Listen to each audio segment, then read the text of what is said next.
Welcome back. Let's try and do an exercise to tie everything that we've learned up until now together. We're going to create a password checker. Now, what we want to do is to create some sort of an input that we're going to ask. So we're going to use the input function, and here we're going to ask for a username. Then we're going to ask for another input. It's going to be the password.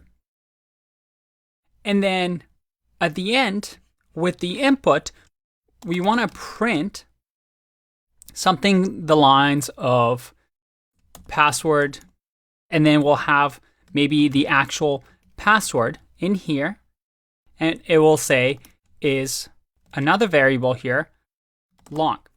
So what we want to do is the password, and then maybe the password length, so that, let's say we printed our username, JJ, and then we give it a password of secret. Well, we should print the password secret is 1, 2, 3, 4, 5, 6 letters long. Now, obviously, we don't want to show or display the password, maybe for security reasons. So we want to convert the secret to 1, 2, 3, 4, 5, 6, 2 stars. So your task is to convert these two inputs. And you know what? Let's also do a greeting where we say the username here. So we're going to say, hey, JJ, your password, which will be marked in a star, is 6 letters long. Now, one neat trick here that you haven't learned yet and you might want to use here is this that you can do with strings. I can go star times, make sure that the star is a string, multiply it by 10, and if I print this out,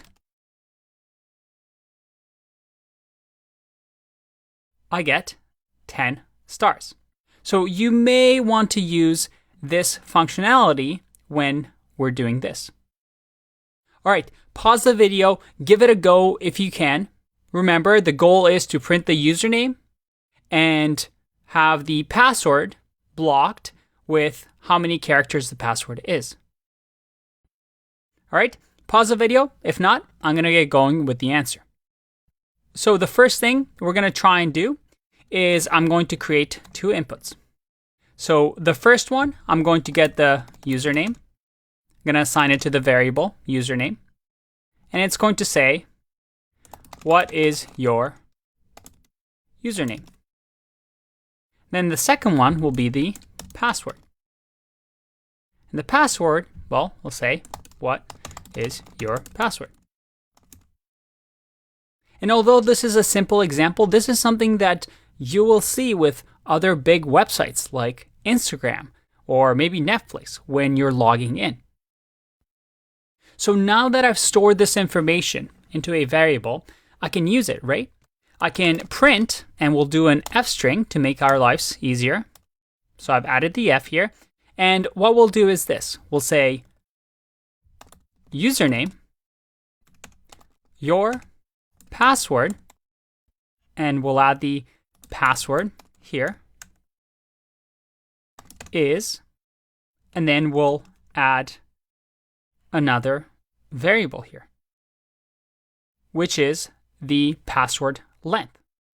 So how are we going to calculate that?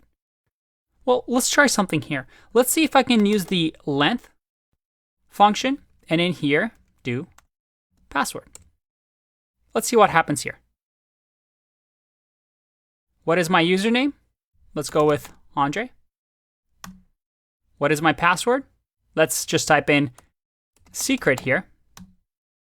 And I get, Andre, your password? Well, I can't speak English properly. My password, secret, is 6, well, 6 what?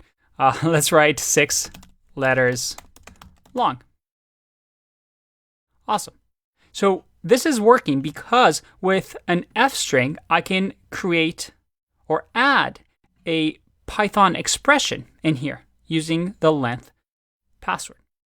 But there's an issue here, right? We don't want to actually print out secret. We want to print it out in the star form. And this is a good discussion topic on readability of your code. Now, this is a simple example, but we can make this code a little bit cleaner. For example, we can break things down so that we'll have password length will be length password. So we're calculating the length. So this is going to store 6 or whatever the input of our password is. And it's nice and descriptive. It's easy for other developers to understand. And then in here, I can also have hidden password. And this hidden password will be the password length. And we're going to use that star string and multiply it by the password length. Let's make this a little bit bigger, so that now our code can be understood, well, in an easier fashion. So we have the password length. So we're going to say username, your password, but we want to make sure that it's the hidden password. So we'll copy this over here. So username, your password, we're going to print out hidden password is, and then we're going to copy password length. Now, I argue that this reads better because each line is doing something simple, and then finally, we're printing the output. And although this is a small, simple example, this idea of readability and making and writing code that makes sense is an important concept. So let's see if this works. I'm going to click run. My username, Andre. This time around, my password is going to be super secret. And look at that. Andre, your password is 11 letters long. Good job getting this far. Hopefully you got that. I'll see you in the next video.